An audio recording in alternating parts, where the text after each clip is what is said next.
Hello दोस्तों, मेरा नाम कौशल है। आज हम सी साहब का 7 लेक्चर स्टार्ट करने जा रहे हैं। अभी तक आप लोगों ने पिछले वीडियो नहीं देखे हैं तो पहले आप पिछले वीडियो देख लीजिए, उसके बाद इस वीडियो को एक्सेस कीजिए, क्योंकि कॉन्सेप्ट सब हमारे सी साहब के पिछले वीडियो में जो भी पढ़ाए गए हैं वो इम्पोर्टेंट है। अब हम देखने जा रहे हैं कि इस लेक्चर में टेबल कैसे बनाते हैं, मतलब एक सिंगल डिजिट सिर्फ यूज़ करेंगे। जैसे कि मैंने यूजर से इनपुट कराया ओनली वन, तो हमारा 1 to 10 तक का टेबल ऑटोमेटिकली लिख जाएगा। इस पर चर्चा करने वाले हैं, तो ये हम कैसे कर पाएंगे। चलिए आइए देखते हैं कि कैसे इसको करते हैं। इसमें सिर्फ लॉजिक थोड़ा सा है कि किस तरीके से हम कर पाएंगे। देख लेते हैं कि इसमें शुरू करते हैं कि मैंने जो वेरिएबल लिया है इंट नाम का, आप लोग देख रहे होंगे, और ये प्रोटोटाइप तो बिल्कुल सेम ही रहेगा। मेन मेथड के अंदर जो हमने इंट वेरिएबल लिया है टेबल नाम का, उसमें क्या कर रहे हैं हम, इंट डॉट पार्स, ये हमारा मेथड है जिसके थ्रू हम क्या करते हैं, टाइप कास्टिंग करते हैं। और कंसोल डॉट रीड लाइन,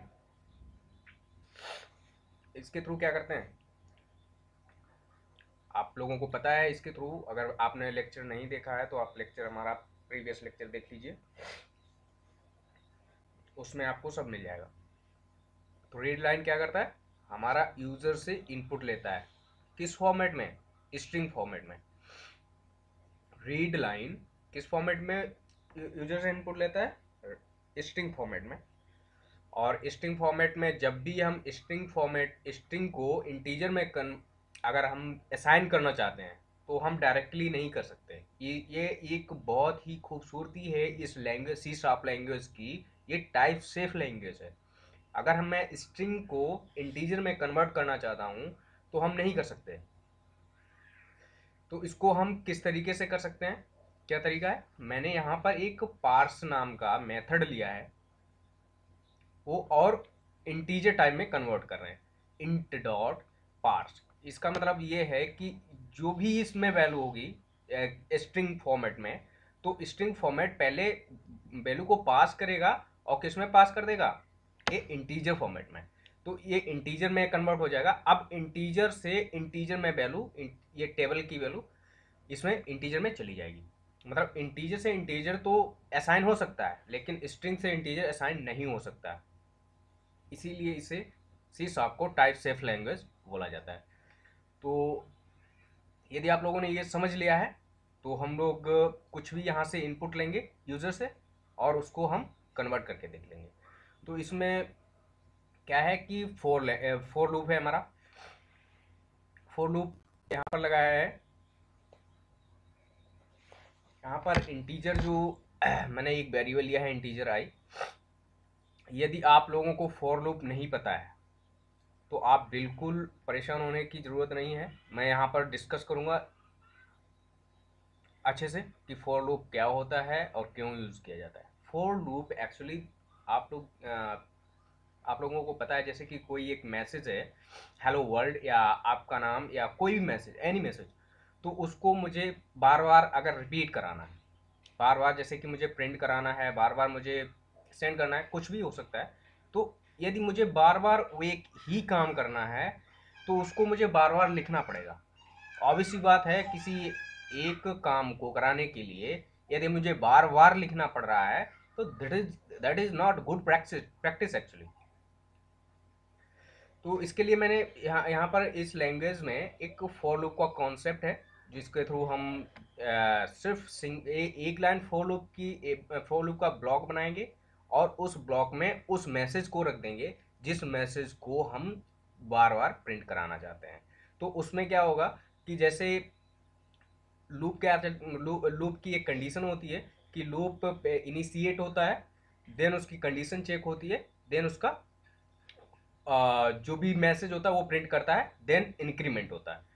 तो ये एक फॉर्मेट में चलता है इसका। जैसे कि इंटीजर आई है, तो यहाँ से वैल्यू इनिशियलाइज हो गई, इंटीजर आई को वैल्यू आई के पास हमारा क्या वैल्यू पहुंच गया, 1 पहुंच गया।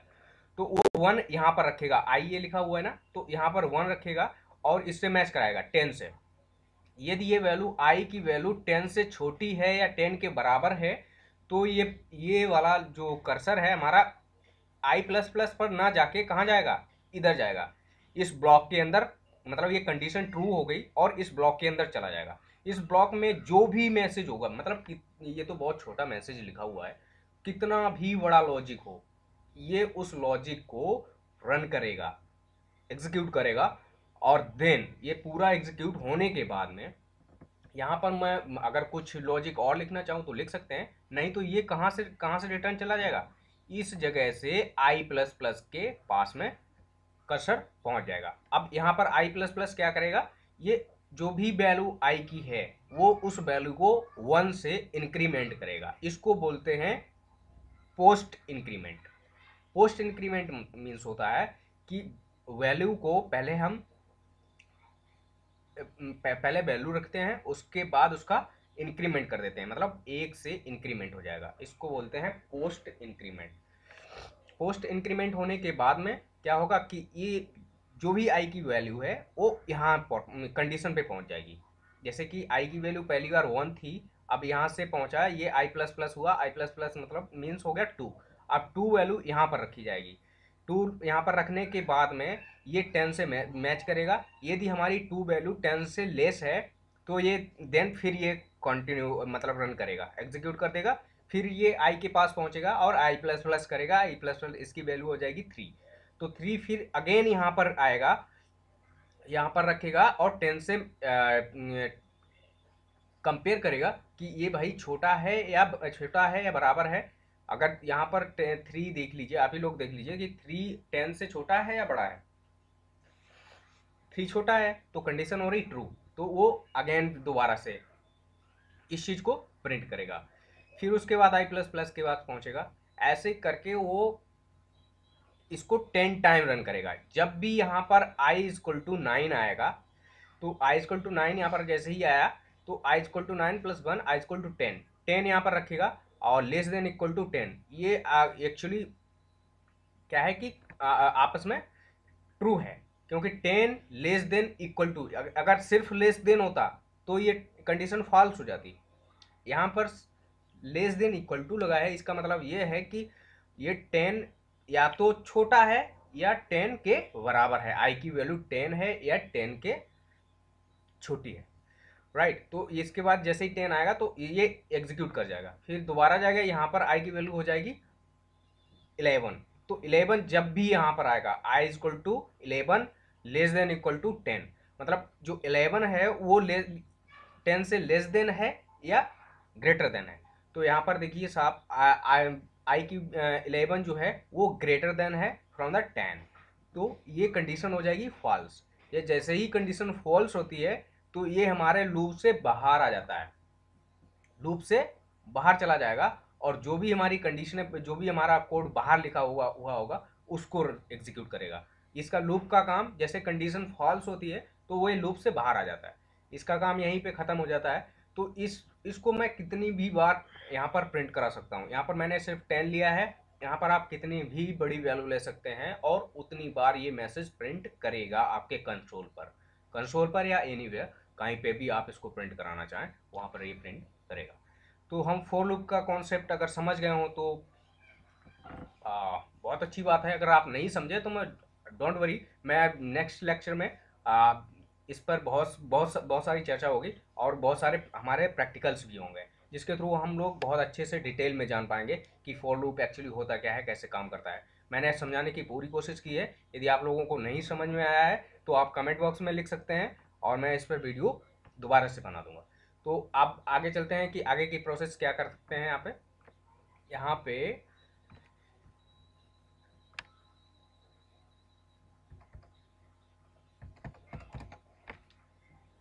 इस कोड को समझ लेते हैं कि इस कोड में एक्चुअली दिया क्या गया है, राइट। इस कोड में मुझे टेबल लिखनी है, अब टेबल भाई किसी कितने की भी टेबल लिखनी है, जैसे कि मुझे सिर्फ सिंगल एक इनपुट देना है, मात्र एक इनपुट। वो कितना इनपुट कितना भी हो सकता है, जैसे कि आप 1 दे रहे हैं तो 1 to 10 का टेबल आपको अपने कंसोल पर आ जाएगा। यदि आप 2 दे रहे हैं तो 2 to 11, मतलब 10 टेबल, 2 3 4 5 6 7 8 9 10 11, 11th का टेबल आपके पास कंसोल पर आ जाएगा। ऐसे मतलब जो भी हम वैल्यू देंगे, जैसे कि मैंने 40 वैल्यू दे दी, तो क्या होगा कि 40 to 50 तक का टेबल आ जाएगा। अगर यदि मैंने 100 दे दिया तो 100 to 110 तक का आपके पास टेबल आ जाएगा। तो ये चीज़ हम देख लेते हैं कि किस तरीके से ये एक्चुअली काम करता है। एक्चुअली मैंने पहले से ही कोड बना के रखा है कि क्योंकि कोड लिखने में थोड़ा टाइम लगता है, तो इस वजह से मैंने कहा टाइम थोड़ा कम लगाया जाए। तो इसमें क्या है कि जैसे कि मैंने इस लूप को बनाया और यहाँ से मैंने एक वैल्यू पास कराई यूज़र से, तो ये कंसोल डॉट रीड लाइन, यहाँ से कोई भी वैल्यू यूज़र इंटर करेगा तो वो यूज़र इंटर करने के बाद ये टेबल के पास पहुँच जाएगी। और यहाँ पर मैंने एक लूप लगाया है। अब मैंने इस लूप में क्या कराया है कि ये जो सेमी कॉलन, ये हमारे पास डबल कोट्स लगा हुआ है, इसका मतलब है ये यहाँ पर स्पेस प्रिंट करेगा। ओके, प्लस आई, आई इंटू टेबल, मतलब जो भी आई की वैल्यू होगी, जैसे कि आई की वैल्यू 1 है, 1 है तो 1 यहाँ पर आएगा इंटू टेबल। टेबल में जो भी हम इनपुट देंगे, जो भी यूज़र इनपुट देगा, जैसे कि यूज़र ने दिया 1 तो क्या करेगा यहाँ 1 इंटू 1, तो 1 इंटू 1 मीन्स 1, तो यहाँ पर 1 हो जाएगा। देन आगे देखते हैं, यूज़र का इनपुट क्या था,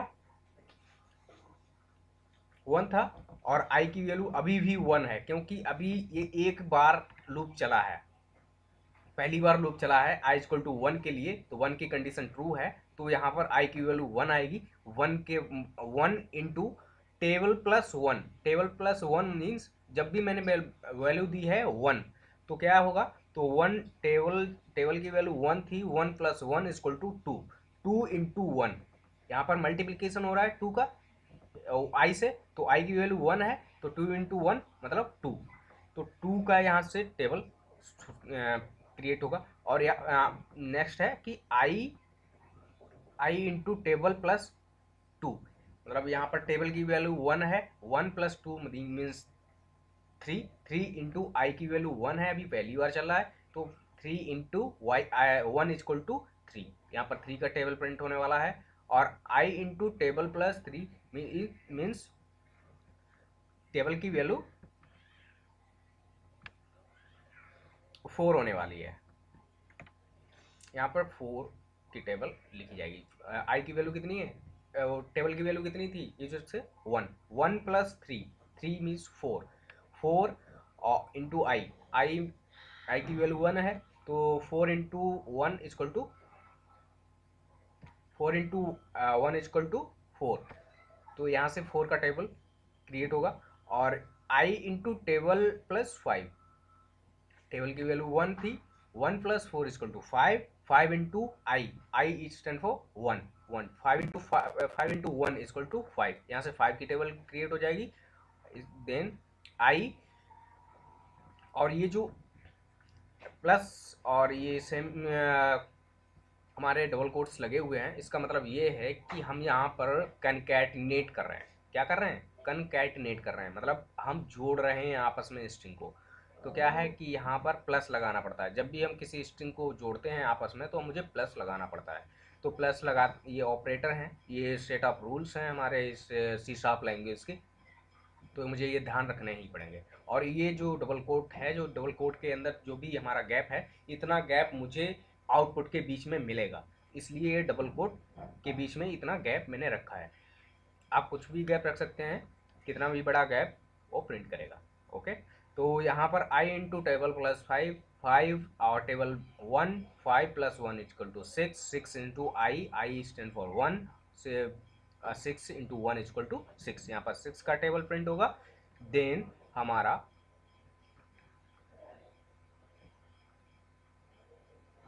आई इंटू टेबल प्लस 6, तो टेबल का वैल्यू 1 है, 1 plus 6 equal to 7, 7 into I equal I stand for 1, 7 into 1 equal to 7, 7 का प्रिंट हो जाएगा। आई इंटू टेबल प्लस 7, 7 का वैल्यू मतलब टेबल का वैल्यू 1 है, 1 plus 7 equal to 8, 8 into I equal to i की वैल्यू है 1, 1 इंटू 1 इंटू 8 इक्वल टू 8, 8 का टेबल प्रिंट हो जाएगा। और यहाँ पर क्या है कि टेबल प्लस 8, 8 मीन्स टेबल की वैल्यू 1 है, 1 1 plus 8 equal to 9, 9 into I stand for 1, 1 अभी क्योंकि पहली बार लूप चला है इस वजह से इस आई की वैल्यू 1 चल रही है अभी, तो 1 की वैल्यू यहाँ पर आएगी 1 आ गई, तो 1 9 इंटू 1 इक्वल टू 9, यहाँ पर 9 का टेबल प्रिंट हो जाएगा। Then I into table plus 9, table की वैल्यू 1 है और 1 प्लस 9 इक्वल टू 10, 10 आई की वैल्यू 1 है, तो 10 इंटू 1 इक्वल टू 10, यहाँ पर 10 की टेबल प्रिंट होने वाली है। राइट, अब मेरा ये सिर्फ अभी एक इटरेशन कंप्लीट हुआ है। क्या हुआ है? फोर लूप का सिर्फ सिंगल इटरेशन कंप्लीट हुआ है। जब ये हमारा कोड कंप्लीट हो जाएगा तो कर्सर हमारा यहाँ पर नीचे ब्लिंक करेगा, जैसे नीचे ब्लिंक करेगा उसको मिलेगा कि यहाँ पर क्या हो रहा है, हमारा ब्लॉक खत्म हो रहा है, तो ये यहाँ से ये ब्लॉक खत्म होते ही यहाँ चला जाएगा आई प्लस प्लस पर, आई प्लस प्लस पर पहुंचेगा। इसका मतलब है कि अभी वैल्यू आई की 1 थी और 1 के बाद में आई की वैल्यू यहाँ पर हो जाएगी 2, 2 2 जैसे ही यहाँ पर आएगा कंडीशन पर, तो 2 2 लेस देन इक्वल टू 10, तो 2 अभी भी छोटा है 10 से, तो ये कंडीशन हो जाएगी ट्रू, ट्रू होते ही ये इस ब्लॉक के अंदर जाएगा और ये जैसे भी मैंने अभी आपको बताया कि किस तरीके से रन कर रहा है उस तरीके सेम वे में ये रन करेगा। और रन करते ही ये क्या हो जाएगा, हमारा ये इटरेशन कंप्लीट हो जाएगा। देन यहाँ पर जैसे ही ब्लॉक इंड पे आएगा देन ये स्विच कर जाएगा आई प्लस प्लस पर और इसकी वैल्यू अगेन इंक्रीमेंट करेगा, 3 कर देगा, 3 से यहाँ पर 3 पर पहुंचेगा, 3 से यहाँ पर मैच कराएगा कि 3 की वैल्यू कम है 10 से, यस, तो वो दोबारा इस ब्लॉक में आएगा और रन करेगा। ऐसे ही ये इसमें इसीलिए इसको लूप बोलते हैं, क्योंकि ये come again and again, repeat again and again, repeat again and again, repeat again and again, तो यहाँ पर रिपीट ये अगेन एंड अगेन कर रहा है, तो इसका मतलब ये है कि ये हमारा लूप सक्सेसफुली रन हो रहा है। अब इस लूप को तो मैंने डिज़ाइन कर लिया, डेवलप कर लिया, ओके, इम्प्लीमेंट कर लिया। अब हम क्या करेंगे कि इसको रन करके देखेंगे कि ये एक्चुअली वर्क कर रहा है या नहीं कर रहा है, ओके। तो इसको हम रन करेंगे। पहले मैं यहाँ से रन करते हैं किसी भी प्रोग्राम को, कंसोल ऐप से या इस स्टार्ट विदाउट डिबगिंग से कैसे भी रन कर सकते हैं। तो अगर डिबगिंग नहीं करनी है आपको तो यहाँ पर क्लिक कीजिए, आपका जो भी आपका प्रोग्राम है वो रन करेगा। चलिए देखते हैं कि हमारा आउटपुट हमारे अकॉर्डिंग आता है या नहीं आता है। जो भी मैंने पढ़ाने की कोशिश की है वो बिल्कुल सही है या कुछ डिफरेंट आ रहा है।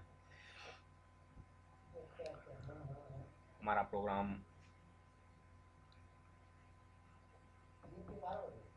थोड़ा इसमें टाइम लग रहा है, डोंट वरी। हाँ, तब तक दोस्तों मैं आपको बता दूं कि कॉन्सेप्ट फॉर लूप का है। अभी मैं एक्चुअली पढ़ाने वाला हूँ फॉर लूप को, और मैंने अभी यहाँ पर डिटेल में समझाया भी है। और अगर आपको अच्छे से नहीं समझ में आया तो बिल्कुल परेशान होने की ज़रूरत नहीं है। मैं यहाँ पर डिटेल में आपको समझाऊँगा कि यहाँ पर कैसे एक्चुअली वर्क होता है, कैसे आप फॉर लूप वर्क करता है। देखिए हमारा प्रोग्राम रन हो चुका है। अब यहाँ पर कुछ भी वैल्यू देनी है, एनीथिंग, जैसे कि मुझे देना है, पहले तो मैं इनिशियल से शुरू कर लेता हूँ कि 1 देते हैं पहले। तो 1 देने के बाद में हमारा ये प्रोग्राम रन करना चाहिए। जैसे ही देखिए इंटर दबाता हूँ तो इंटर दबाने के बाद हमारे पास टेबल आ गई। ये 1 की टेबल है, ये 2 की टेबल है, ये 3 की टेबल है, ये 4 की टेबल है, ये 5 की टेबल लिखी हुई है, ये 6 की टेबल लिखी हुई है, ये 7 की टेबल लिखी हुई है, ये 8 की टेबल लिखी हुई है, ये 9 की टेबल लिखी हुई है, ये 10 की टेबल लिखी हुई है। तो यहाँ पर थोड़ा मिसमैचिंग हो गया है, वो इस वजह से हुआ है कि वन, यहाँ से क्या है कि स्पेस जो वन है ना, 10 हुआ तो एक स्टेप आगे बढ़ गया, तो इस वजह से थोड़ा इशू आ रहा है। ठीक है, यहाँ पर हमारा प्रोग्राम सक्सेसफुली एग्जीक्यूट हो गया, हमारे पास टेबल भी आ गई। अब मुझे कुछ भी, जैसे कि मुझे चाहिए 100 से अबव की टेबल, तो हम यहाँ से रन करा देंगे और वैल्यू दे देंगे 100। राइट, ये क्या करेगा, 100 से लेकर 110 तक का मुझे टेबल प्रिंट कराएगा। ये देखिए, ओके, राइट, ओके। तो ये हमारा 100 से लेकर 110 का प्रिंट करा रहा है। चलिए, ये हमारा लेक्चर ओवर होता है। अब हम मिलते हैं नेक्स्ट वीडियो में। अगर आप लोगों को अभी तक आप लोगों ने हमारे प्रीवियस लेक्चर्स विजिट नहीं किए हैं, प्लीज़ पहले आप प्रीवियस लेक्चर विजिट कर लीजिए और चैनल को सब्सक्राइब भी कर लीजिए, जिससे आप, जैसे मैं कोई एक नया वीडियो डालता हूँ तो आपको नोटिफिकेशन मिल जाए और आप उसको एक्सेस कर सकें। ओके दोस्तों, मिलते हैं नेक्स्ट वीडियो में, तब तक के लिए गुड बाय।